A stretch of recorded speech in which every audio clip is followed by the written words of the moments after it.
विदाई। रागिनी घर में बड़ी बेटी और राहुल छोटा था। दोनों में 5-6 साल का अंतर था। श्यामा को घर की बहुत चिंता सताती थी। पति के जाने के बाद रागिनी ने ही घर को संभाला था। देखते देखते वह 18 साल की हो गई। जब लड़कियों की सजने संवरने की उम्र होती है, उस समय वह घर के खाना खुराक का जुगाड़ करने में लग गई। उसे पता ही नहीं चल पाया कि कब बड़ी हो गई। एक दिन रागिनी के मामा एक रिश्ता लेकर आए। बहन श्यामा से बोले, लड़का फौज में है। अपनी रागिनी बहुत मजे से उस घर में रहेगी। श्यामा को क्या चाहिए, उसने भी देख सुन रिश्ते के लिए हाँ कह दी। समस्त जिम्मेदारी रागिनी के ऊपर आ गई। विवाह की व्यवस्था उसे ही करनी थी। टेंट, बर्तन, सामान, मेहमानों की लिस्ट, सब कुछ, क्योंकि घर में कोई भी बड़ा नहीं था। देखते देखते श्यामा के घर पर शहनाई बजने का मुहूर्त भी आ पहुंचा। रागिनी रात रात भर सो नहीं पाती। सब व्यवस्था कैसे करेंगे, बस इसी उधेड़-बुन में लगी रहती। श्यामा यह जानती थी कि उसकी बेटी बहुत जिम्मेदार एवं समझदार है। वह समस्त जिम्मेदारी बखूबी निभाना जानती है। श्यामा को भी चिंता सता रही थी, कैसे क्या होगा, एक बच्ची अकेले क्या क्या संभालेगी। रागिनी ने माँ से कहा, तुम चिंता मत करना, मैं हूँ तो। रागिनी फेरे के लिए मंडप पर बैठी थी। चारों तरफ से एक ही आवाज आ रही थी कि रागिनी यह कहाँ है, रागिनी वह कहाँ है। बेचारी मंडप के बीच से ही सब कुछ बता रही थी। विवाह संपन्न हुआ। सुबह विदाई के समय माँ भावुक हो जोर जोर से रोने लगी। मेरे पति के जाने के बाद मुझे आज तक कुछ पता नहीं चला। समस्त जिम्मेदारी मेरी बेटी ने उठा ली थी। आज मैं सचमुच बिल्कुल अकेली हो गई हूँ, कहकर खूब जोर जोर से रोने लगी। रागिनी ने माँ को समझाते हुए कहा, बिना पिता की बेटी की विदाई नहीं होती। जब तक मेरा छोटा भाई अपने पैर पर खड़ा नहीं हो जाता, तब तक इस घर की जिम्मेदारी मेरी है माँ।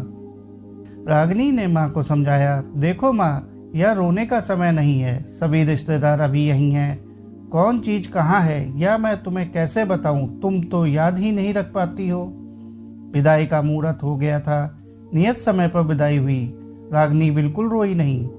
उसे समझ में नहीं आ रहा था कि वह कैसे क्या करे। उसे गाड़ी में बैठा दिया गया। माँ लगातार रोए जा रही थी, लेकिन उसे रोने के लिए फुर्सत कहाँ। उसने भाई को समझाने के लिए अपने पास बैठा लिया।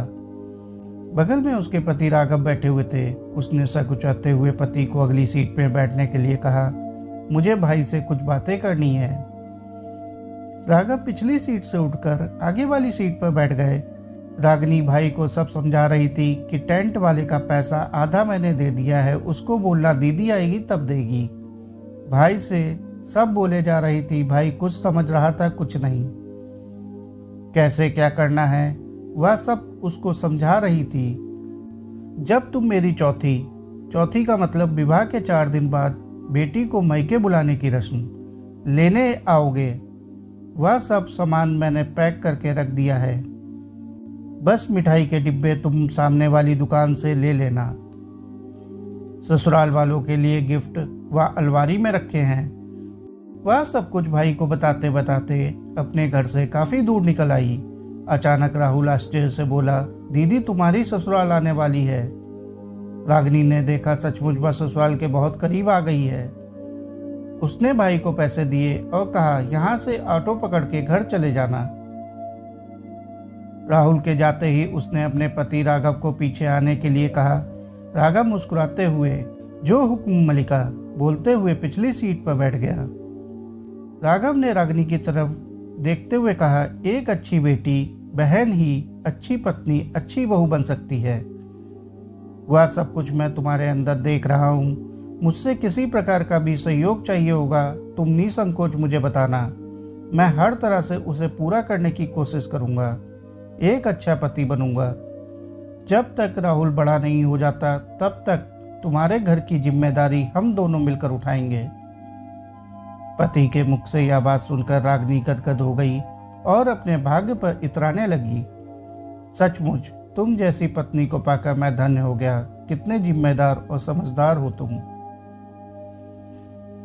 साथियों, कहानी को आखिर तक सुनने के लिए आपका बहुत बहुत शुक्रिया। कहानी अच्छी लगी हो तो कहानी को लाइक और चैनल को सब्सक्राइब कर लीजिए। धन्यवाद।